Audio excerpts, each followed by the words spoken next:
Sigurong dahilan ng lalong pagbaha sa mga bayan ng Victoria at Nauhan sa Oriental Mindoro ang iba pang substandard umanong flood control projects na nadiskubre sa Barangay San Andres. Perwisyo raw ang hatid niyan sa mga residente ayon kay Oriental Mindoro Governor Jomelito Bons Dolor na nag-inspeksyon sa dalawang proyekto. Imbis kasi na magbigay proteksyon mula sa pag-apaw ng mag-asawang Tubig River, gumuho ang road dike project.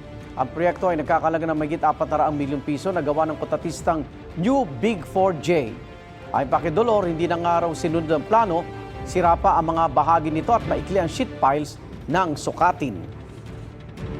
Nakakapagtaka lang po, dalawang stretch, mahigit 200 milyon ang isa, sabay ini-award, sabay binigyan ng notice of commencement, sabay din dapat nagpanimula.